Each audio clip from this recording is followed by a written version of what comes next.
Hello everyone, welcome to unique study point. Unique study point में बहुत बहुत स्वागत है आप सभी लोगों का। तो चलिए आज हम लोग एक नया टॉपिक आईईसी का पढ़ते हैं, जो इम्पोर्टेंट टॉपिक है एग्ज़ाम पॉइंट ऑफ व्यू से। तो देखिए टॉपिक क्या है। टॉपिक है आपका आईईसी का, डिप्लोमा सब्जेक्ट है आईईसी। तो इसमें आप ये देखोगे कि ये एक टॉपिक है आईईसी का, आईईसी सब्जेक्ट है, इसमें है इलेक्ट्रिक ड्राइव। तो इलेक्ट्रिक ड्राइव क्या होती है इसको समझ लेते हैं। इलेक्ट्रिक ड्राइव आपसे क्वेश्चन पूछेगा इलेक्ट्रिक ड्राइव क्या होती है, तो उसको समझाना है, ठीक है। तो इलेक्ट्रिक ड्राइव का ये एक सिस्टमेटिक डायग्राम दिया गया है, एक पूरा कमांड ब्लॉक डायग्राम बना दिया गया है, जिसमें ब्लॉक डायग्राम में आपको दिख रहा होगा सोर्स का एक ब्लॉक है, पावर मॉड्यूलेटर है, मोटर है, लोड है, सेंसिंग यूनिट्स होती हैं और कंट्रोल यूनिट्स है, ठीक है। तो ये एक पूरा ब्लॉक डायग्राम आपको दिखाया गया है इलेक्ट्रिक ड्राइव का। अब इलेक्ट्रिक ड्राइव होता क्या है इसको समझ लेते हैं। देखिए इलेक्ट्रिक ड्राइव की अगर हम बात करते हैं तो ड्राइव का मतलब होता है एक तरीके से रोटेटिंग मोटर, ठीक है। एक रोटेटिंग मोटर होता है जिसकी हम स्पीड की बात करें, अगर हमको स्पीड कंट्रोल करना हो, ठीक है, अगर स्पीड को हम ध्यान में रख करके चीज़ें समझें तो कहीं ना कहीं वो इलेक्ट्रिक ड्राइव के अंतर्गत आ जाएगी। तो ऐसे इलेक्ट्रिकल रोटेटिंग मोटर जिसमें हम क्या करते हैं, सेमीकंडक्टर डिवाइस का प्रयोग करके या सेमीकंडक्टर मटेरियल में बनकर के जो डिवाइस होती हैं उनका हम अगर स्पीड कंट्रोल करने के लिए यूज़ करते हैं तो ऐसी ड्राइव हमारी इलेक्ट्रिक ड्राइव कहलाती हैं। तो यहाँ पे एक सोर्स दिया गया है, सोर्स में आपका एसी डीसी जो भी होगा, पावर को मॉड्यूलेट किया जाता है। फिर ये मोटर में क्या होता है, इनपुट दिया जाता है, उसके बाद ये लोड है और लोड से कनेक्ट होता है सेंसिंग यूनिट, जो सेंस करती है लोड के रिक्वायरमेंट के इस हिसाब से। ये कंट्रोल यूनिट है, कंट्रोल पर्पज़ के लिए लगी होती है। यहाँ से इनपुट कमांड दिया जाता है उसके कंट्रोलिंग पर्पज़ के बेसिस पे जितना रिक्वायरमेंट होता है, ठीक है। तो ये पूरा ब्लॉक डायग्राम आप अच्छे से बना लेना। ये पूरा ब्लॉक डायग्राम बन जाएगा तो कहीं ना कहीं आप इलेक्ट्रिक ड्राइव के बारे में डिस्कस कर सकते हो। तो अब बात करते हैं इलेक्ट्रिक ड्राइव की डेफिनेशन क्या है। तो देखिए इलेक्ट्रिक ड्राइव की डेफिनेशन आपको दिखाते हैं। देखिए इलेक्ट्रिक ड्राइव की अगर हम बात करें तो देखिए वही हमने समझाया, वह सिस्टम या ऐसा सिस्टम जिसमें इलेक्ट्रिकल रोटेटिंग मशीन की स्पीड को सेमीकंडक्टर डिवाइस, आप सेमीकंडक्टर डिवाइस इसमें क्या पढ़े हैं, जैसे मान लो थायरिस्टर हो गया, एचसीआर की सहायता से कंट्रोल करते हैं। तो ऐसे सिस्टम को इलेक्ट्रिक ड्राइव कहते हैं। तो इलेक्ट्रिक ड्राइव क्या है, कॉम्बिनेशन होता है मोटर का और इसमें स्पीड कंट्रोल करने की डिवाइसेस का, तो वो हमारा पूरा सिस्टम कहलाता है इलेक्ट्रिक ड्राइव। समझ में आ गया कि ऐसा सिस्टम जिसमें इलेक्ट्रिकल रोटेटिंग मशीन को की जो स्पीड है उसको अगर सेमीकंडक्टर डिवाइस की सहायता से कंट्रोल करें तो ऐसे सिस्टम को इलेक्ट्रिक ड्राइव कहते हैं, ठीक है। दूसरी डेफिनेशन के हिसाब से अगर हम आपको बताएं तो देखिए दूसरी डेफिनेशन में क्या है, वही लिखा है, वह ड्राइव जिसका यूज़ या जिसका प्रयोग इलेक्ट्रिकल मोटर की स्पीड को कंट्रोल करने के लिए किया जाता है। इलेक्ट्रिक ड्राइव का ब्लॉक डायग्राम जो है आपको ऊपर दिखा दिया गया है, तो यहाँ से आप समझ सकते हो। उसके बाद यहाँ पे हम समझते हैं कि इलेक्ट्रिक ड्राइव में जो मेन कंपोनेंट क्या होते हैं, मेन जो पार्ट क्या होते हैं। वो मेन पार्ट जो होते हैं वो स्पेशली आपको ध्यान रखना है कौन कौन से पार्ट मेन होते हैं। एक पावर मॉड्यूलेटर होता है, एक होता है कंट्रोल यूनिट होती है और एक सेंसिंग यूनिट हो गई है, ठीक है। तो ये तीन मेन पार्ट होते हैं किसी भी इलेक्ट्रिक ड्राइव के लिए। पावर मॉड्यूलेटर का काम होता है कि पावर को हम लोग एक रेगुलेटेड सिस्टम से हम पास कराते हैं। रेगुलेटेड का मतलब क्या है, जितनी रिक्वायरमेंट है, हाई लो जितने रिक्वायरमेंट है, जितने लेवल का वोल्टेज रिक्वायरमेंट है, उस लेवल की वोल्टेज को पावर मॉड्यूलेटर से भेजा जाता है। कंट्रोल यूनिट एक हमारे इन आउटपुट को देख करके हम कंट्रोलिंग पर्पज़ के लिए कंट्रोल यूनिट लगाते हैं, और ये कंट्रोल यूनिट किस बेसिस पे होता है, हमारे इनपुट को आउटपुट को सेंस करके। कंट्रोल सेंसिंग यूनिट का मतलब क्या है कि सेंसिंग करके उसको हम कंट्रोल करते हैं। ठीक है, ये 3 आप पार्ट याद रखना, जिससे आपको ये पता चलेगा कि 3 पार्ट होते हैं। ठीक है, क्लियर है इतनी बात। उसके बाद हम आगे बात करते हैं। इलेक्ट्रिक ड्राइव में ये 3 पार्ट होते हैं, इन तीनों पार्ट को डिफाइन किया गया है। देखिए क्या डिफाइन किया गया है कि इलेक्ट्रिक ड्राइव का प्रयोग या इलेक्ट्रिक ड्राइव का पावर मॉड्यूलेटर वह भाग है जो सोर्स का आउटपुट पावर को रेगुलेट करता है। यानी कि जो सोर्स होगा, सोर्स से इनपुट दिया जाता है, वहाँ से सोर्स का जो आउटपुट निकलेगा उसको हम रेगुलेट करते हैं, उसको मैनेज करते हैं, कंट्रोल एक तरीके से रेगुलेटेड करते हैं, मॉड्यूलेट करते हैं।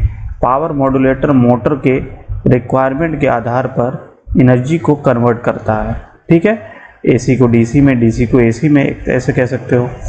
उसके बाद यदि सोर्स डीसी है, मान लो अगर सोर्स हमारा डीसी है और इंडक्शन मोटर को प्रयोग में लाया जाता है, तो पावर मॉड्यूलेटर क्या करेगा, हमारा डीसी को पहले एसी में कन्वर्ट करेगा और उसके बाद में क्या करेगा, मोटर के ऑपरेशन का मोड में भी सिलेक्ट करता है। तो एक तरीके से ये पूरा एग्जाम्पल दिया गया है। तो मॉड्यूलेटर का काम क्या है, जिस मोटर को जैसे रिक्वायरमेंट होगी, जैसे सोर्स की रिक्वायरमेंट होगी, वो उसको उसी में कन्वर्ट करते हैं। एक तरीके से कन्वर्टर का काम करता है ये मॉड्यूलेटर। तो एसी को डीसी में कन्वर्ट कर सकता है या डीसी को एसी में। तो एक कन्वर्टर की तरह ये मॉड्यूलेटर का काम होता है। ठीक है, उसके बाद बात करते हैं कंट्रोल यूनिट की। इसमें कंट्रोल यूनिट को बताया गया है इलेक्ट्रिक ड्राइव का वह पार्ट, मतलब इलेक्ट्रिक ड्राइव का ऐसा एक पार्ट जिसमें कंट्रोल यूनिट पावर मॉड्यूलेटर को कंट्रोल करता है और यह पावर मॉड्यूलेटर तथा मोटर के प्रोटेक्शन के लिए कमांड भी देता है। यानी कि पावर मॉड्यूलेटर पहली बात तो ये कंट्रोल करेगा, उसके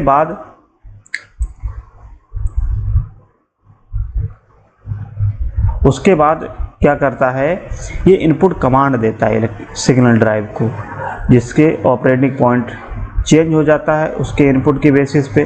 ठीक है, तो प्रोटेक्शन का भी ये काम करता है, प्रोटेक्ट करता है हमारे डिवाइस को। कंट्रोल यूनिट का मुख्य कंट्रोलिंग पर्पस होता है, इसमें देखिए सही लिखा नहीं है इंग्लिश में, तो कंट्रोलिंग पर्पस के लिए मेनली इसका प्रयोग किया जाता है कंट्रोल यूनिट का। उसके बाद तीसरा जो आपका है सेंसिंग यूनिट। सेंसिंग यूनिट क्या होती है, सेंसिंग यूनिट इलेक्ट्रिक ड्राइव में ही क्या करता है, एक ऐसे पैरामीटर को सेंस करता है, जैसे वोल्टेज पैरामीटर है, करंट पैरामीटर है, तो ऐसे सिग्नल को या ऐसे पैरामीटर्स को सेंस करता है, जैसे मोटर करंट हो गई और स्पीड हो गई। इसका प्रयोग मुख्यतः सिस्टम को प्रोटेक्ट करने के लिए किया जाता है। सेंसिंग यूनिट आउटपुट को सेंस करके कंट्रोल यूनिट को भेजता है। यानी कि सेंसिंग यूनिट क्या करता है, आउटपुट को सेंस करेगा, जिस रिक्वायरमेंट में होगा उस रिक्वायरमेंट के बेसिस पे ये क्या करेगा, कंट्रोल यूनिट को भेजेगा और कंट्रोल यूनिट क्या करता है, वहाँ पे इनपुट कमांड से कंट्रोल कर लेता है उसको। ठीक है, उसी के अकॉर्डिंग उसको इनपुट की सहायता से कंट्रोल किया जाता है। तो इस तरीके से ये कंट्रोल यूनिट हो गई। तो ड्राइव की बात करेंगे तो आपसे क्वेश्चन यही पूछेगा कि इलेक्ट्रिक ड्राइव से आप क्या समझते हैं, तो आप यही पूरा आंसर लिख देंगे। ठीक है, तो मेन क्वेश्चन आपको समझ में आ गया, इलेक्ट्रिक ड्राइव से आप क्या समझते हैं, इसको संक्षिप्त में समझाइए। तो आपको ये क्वेश्चन आ जाएगा, तो इसको पूरा लिख देंगे। उसके बाद आपको एडवांटेज अगर पूछे जाए कि इलेक्ट्रिक ड्राइव का एडवांटेज क्या है, तो एडवांटेज क्या क्या है वो लिख लीजिएगा। इसकी सहायता से इसमें लिखा है इसकी वर्किंग वातावरणीय स्थिति पर निर्भर नहीं की। देखिए इसकी एडवांटेज सबसे अच्छा ये है कि ये इन्वायरमेंटल कंडीशन पे इसकी वर्किंग नहीं डिपेंड करती है। तो वर्किंग कंडीशन जो भी होगी वो इन्वायरमेंट पे डिपेंड नहीं करेगी। दूसरी चीज़, इलेक्ट्रिक ड्राइव जो भी होगी वो पॉल्यूशन फ्री होती है। यानी कि ये इलेक्ट्रिसिटी से चलने वाला ड्राइव है, एक मोटर है मान लो, उसमें कोई भी आपका पॉल्यूशन नहीं होगा। इलेक्ट्रिक ड्राइव को आसानी से स्टार्ट और कोई भी फ्यूल की आवश्यकता नहीं होती है, इसमें किसी फ्यूल की रिक्वायरमेंट नहीं होगी। ठीक है, आसानी से स्टार्ट किया जा सकता है। इसकी एफिशिएंसी वो भी अच्छी होती है, हाई होती है। इसमें लॉसेस कम होते हैं, एफिशिएंसी हाई होगी तो इसका मतलब लॉसेस कम होंगे। ठीक है, तो इलेक्ट्रिक ड्राइव टॉर्क तथा स्पीड बहुत अधिक रेंज रखती है। इसका मतलब यही है कि स्पीड कंट्रोल के लिए मेनली इलेक्ट्रिक ड्राइव का प्रयोग किया जाता है। तो इलेक्ट्रिक ड्राइव का एक तरीके से मोटर की स्पीड को कंट्रोल करना होता है सेमीकंडक्टर डिवाइस का प्रयोग कर करके। ठीक है, तो ये हो गया इलेक्ट्रिक ड्राइव। एप्लीकेशन इसकी अगर बात करें कहाँ कहाँ इसका यूज होता है, तो आज के समय में इलेक्ट्रिक ड्राइव का प्रयोग इंडस्ट्री और डोमेस्टिक एप्लीकेशंस के लिए ज़्यादातर किया जाता है। मतलब इंडस्ट्री में और घरों में इसका यूज़ ज़्यादा किया जाता है डोमेस्टिक पर्पज़ के लिए। जैसे मान लो ट्रांसपोर्टेशन सिस्टम हो गया, ठीक है, यातायात सुविधाओं के लिए हो गया, पेपर मशीन्स, टेक्सटाइल मिल्स हो गई, रोलिंग मिल्स हो गई, फैन पंप, ये सारे हमारे इलेक्ट्रिक ड्राइव के एप्लीकेशंस होते हैं। ठीक है, मेनली ये होता है। अब इसका ये एक ब्लॉक डायग्राम एक और दिखाया गया है। ठीक है, इसमें देखो एक कंपैरेटर दिया है, ये कंपैरेटर का सिंबल होता है। और उसके बाद आपका ये कमांड दिया जाता है, ये मेन पावर सोर्स जो आपका सोर्स शॉर्ट में दिया था, ये भी एक बड़ा है आपका। देखिए यहाँ पे मोटर है, मोटर जो आपका है इलेक्ट्रिक पावर कन्वर्टर से जुड़ा हुआ है। ठीक है, जिसको हम पावर मॉड्यूलेटर भी बोलते हैं। इसी को शाफ्ट से आपको दिखाया गया है कि ये शाफ्ट से आपका किससे जुड़ा हुआ है, वर्किंग मशीन, जो भी मशीन आपकी कनेक्ट होगी उससे। उसके बाद इसके कमांड को हमने देखा फीडबैक कर दिया किसके, मशीन के, वर्किंग मशीन के रोटर पोजीशन स्पीड सेंसर। ये रोटर पोजीशन स्पीड सेंसर है, यानी कि स्पीड को सेंस करता है। जिसकी रिक्वायरमेंट आउटपुट जैसा होगा, जितनी स्पीड की रिक्वायरमेंट होती है उसी के हिसाब से यहाँ से कमांड दिया जाता है। ठीक है, तो इस तरीके से ये ब्लॉक डायग्राम ये भी बना सकते हो आप, यही बनाना है। ठीक है, तो इस तरीके से देखिए इसमें speed control of DC motor.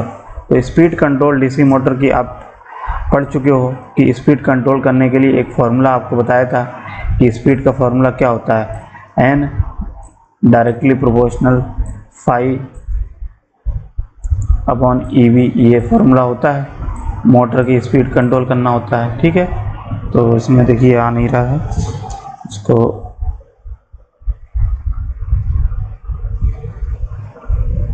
तो ये चीज़ आपको समझना है। अब यहाँ पे आपको स्पीड कंट्रोल का जो आपने मशीन में पढ़ा है वही चीज़ आपने पढ़ना है कि आप डायरेक्ट वही क्वेश्चन लिख देना, तब भी आपको सही हो जाएगा। जैसे मान लो ये मशीन का फॉर्मूला आपने देखा होगा, स्पीड का क्या होता है, एन डायरेक्टली प्रोपोर्शनल होता है, N directly proportional phi EV. ठीक है, ये बैक ईएमएफ होता है ये फॉर्मूला। तो यहाँ पे जो स्पीड है वो किस किस पे डिपेंड कर रही है, फ्लक्स पे और इसके बैक ईएमएफ पे। अगर फ्लक्स और इसके बैक ईएमएफ को चेंज किया जाए तो मोटर की स्पीड को चेंज किया जा सकता है। तो वही अब मोटर की बैक ईएमएफ को और उसके फ्लक्स को कैसे चेंज करेंगे, तो यहाँ पे हम पढ़ रहे हैं आईसी में इस चीज़ को। तो आईसी में हम बैक ईएमएफ को और फ्लक्स को चेंज करने के लिए हम क्या करते हैं, थायरिस्टर या हम सेमीकंडक्टर डिवाइस का प्रयोग करते हैं। तो कहीं ना कहीं उसके फायरिंग एंगल से, जैसे आपने पढ़ा है फायरिंग एंगल, तो फायरिंग एंगल को चेंज करके हम क्या करते हैं, इसके स्पीड को चेंज कर सकते हैं।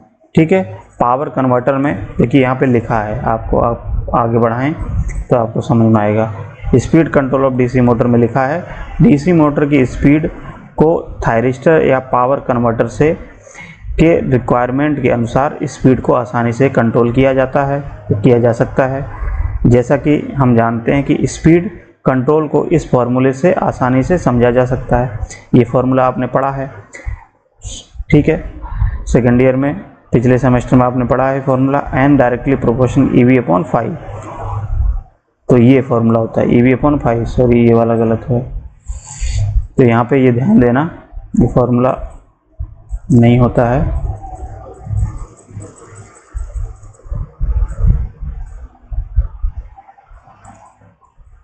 तो ये फॉर्मूला है, इसको देख लीजिएगा, N directly proportional EV upon phi. तो फ्लक्स और ईवी को चेंज करना है किसकी हेल्प से, फायरिंग एंगल की हेल्प से।